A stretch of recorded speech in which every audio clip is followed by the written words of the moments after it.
Your manager wanted to match you against the great Sam Langford, and you say in the book that you didn't take the match because you felt that Langford would have knocked you out. That's right. And my opinion now is the same as ever. I think Langford was one of the greatest fighters we ever had, Ed. And if I'd have fought him, I probably would have got knocked out. And I'm glad I never had the opportunity to.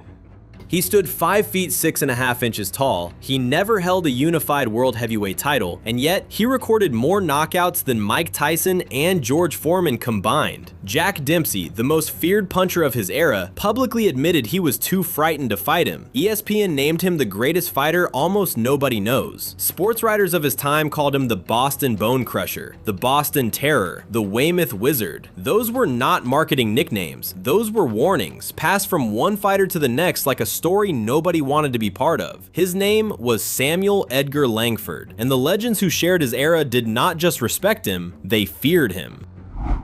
Jack Dempsey was not a man who admitted fear easily. He was the heavyweight champion of the world, the man who destroyed Jess Willard in 1919, leaving him with a broken jaw, broken ribs, and a face that ringside reporters described as unrecognizable. Dempsey knocked out opponents with a ferocity that earned him the nickname the Manasseh Mauler. He was, by every measure of his time, the most dangerous man in boxing, and he was afraid of Sam Langford. In 1916, when Dempsey was a hungry young fighter looking for any opponent who could raise his profile, he drew the line at one name. Langford, already past his prime and aging, came directly to Dempsey's door and suggested a fight. Dempsey turned him away with careful words. "I am not looking for a fighter as good as you, Sam." That alone would have been remarkable. But years later, in his autobiography, Dempsey by the Man himself, the champion put it in plain language. "What do you mean I was never afraid of anybody? There was one man, he was even smaller than me, and I would not fight him because I knew he would flatten me. I was afraid of Sam Langford." The word flatten was not chosen carelessly. Dempsey was not afraid of losing a decision. He was afraid of being destroyed by a man smaller than himself. Harry Wills was not a fragile man. Standing over 6 feet tall and weighing significantly more than Langford, he was one of the most physically imposing heavyweights of his generation. Nicknamed the Black Panther, Wills fought Langford somewhere between 17 and 18 times across more than a decade. He knew every habit, every angle, every rhythm Langford carried into the ring. And after all of that, he still could not explain what it felt like to be hit by him. Their 1916 meeting in New Orleans ended in the 14th round when Langford dropped Wills cold. Nearly 4 decades later, Wills had not forgotten the sensation. In February 1953, he told Boxing and Wrestling magazine, "When he knocked me down, I thought I had been killed. I have been hit by many hard punchers, but their hardest punches were like a woman's slap compared to Langford's bone-crushing blows. They go through you. When he hits you in the body, you feel like turning around to see if his glove is sticking out of your back." He added that a punch to the chin from Langford left a man unable to think at all, until they bring you back to life again. This was a man who had faced Langford nearly 20 times. The memory still made him shudder. Some punches leave marks on the body. Langford's left marks on the mind.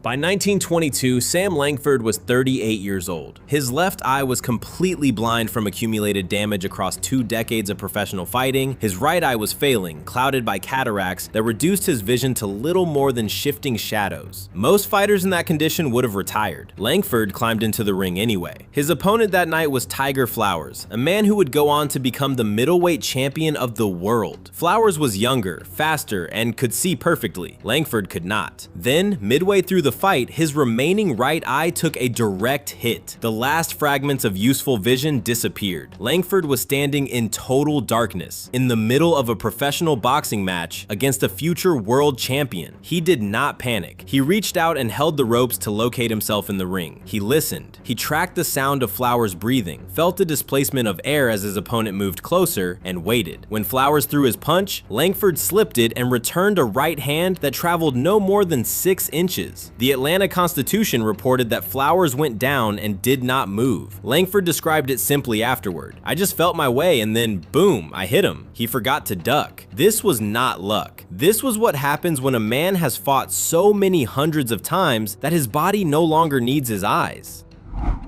Jack Johnson was not known for humility. He was the first black heavyweight champion of the world, a man who taunted opponents mid-fight, smiled through punches, and openly defied the racial barriers of his era with a confidence that bordered on contempt for anyone who challenged him. Johnson feared no one, except, quietly and persistently, Sam Langford. They met once, in 1906. Langford was 20 years old and weighed 156 pounds. Johnson weighed 185. Despite the difference in size and experience, Johnson needed every one of those 15 rounds to win a points decision. Ringside observers noted it was among the hardest nights of Johnson's career. When Johnson became world heavyweight champion in 1908, Langford immediately pursued a rematch. Johnson refused, then refused again, and again. For years, Langford chased the title shot that Johnson would never grant him. Johnson eventually explained his position to promoter Hugh McIntosh in private. "I don't want to fight that little smoke. He has a chance to beat anybody in the world. I was the first black champion and I want to be the last." The language Johnson used reflected the ugliness of that era, but beneath it was an unmistakable admission. The heavyweight champion of the world had calculated his odds against Sam Langford and decided the risk was not worth taking. A champion who avoids one man is really saying one thing: that man is dangerous enough to end everything. By 1923, Sam Langford was nearly completely blind. His left eye had been gone for years. His right eye could detect only faint outlines of light and shadow. He had no money. Opportunities in the United States of America had dried up, partly because of the color line that blocked black fighters from title shots, and partly because most opponents simply wanted no part of him, regardless of his condition.